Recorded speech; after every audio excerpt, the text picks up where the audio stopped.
military observer group in India and Pakistan UNMOGIP.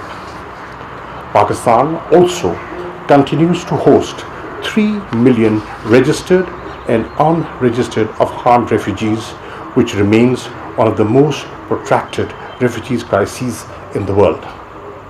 Distinguished guests, development of friendly relations among nations based on respect for the principle of equal rights and self-determination of peoples is enshrined in the UN Charter.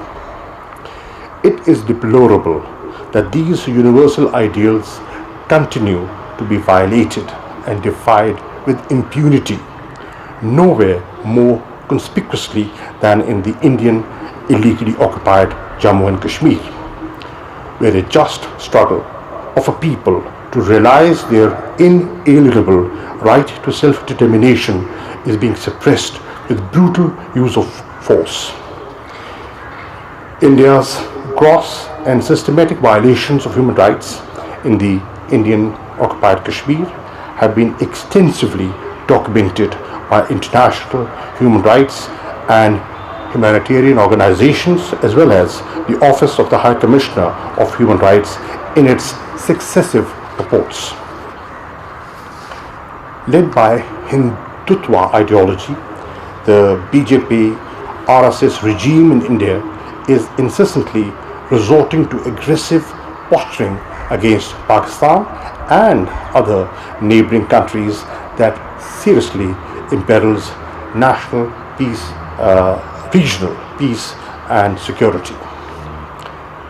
The UN Security Council must exercise its legal and political authority to ensure the full implementation of its resolutions on Kashmir, stipulating a free and fair plebiscite under UN auspices for the exercise of Kashmiris' right to self-determination. Distinguished guests, Pakistan is one of the few countries which have successfully restricted the spread of coronavirus. Our government followed a strategy of smart lockdowns to ensure that we save people from dying from the virus and from dying from hunger. The threat, however, is not over yet, and we continue to actively seek following of necessary SOPs. In the same vein, Pakistan was also able to combat the threat of desert locust, the worst of its kind in more than 25 years. I wish to commend the role of the World Health Organization, the United Nations Food and Agriculture Organization, FAO, and other financial institutions in helping the government to calibrate its response for overcoming these two emergencies simultaneously. This is yet another example of how international solidarity and cooperation can best serve the humanity.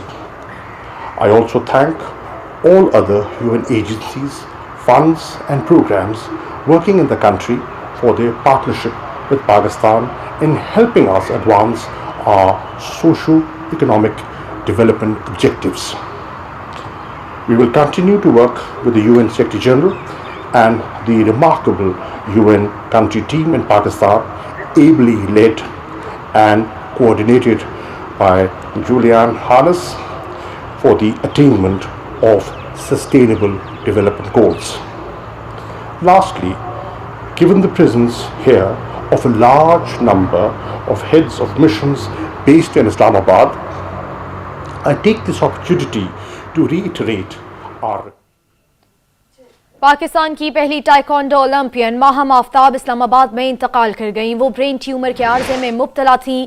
Maham Aftab ने उर्दन में होने वाले Olympics taekwondo मुकाबलों में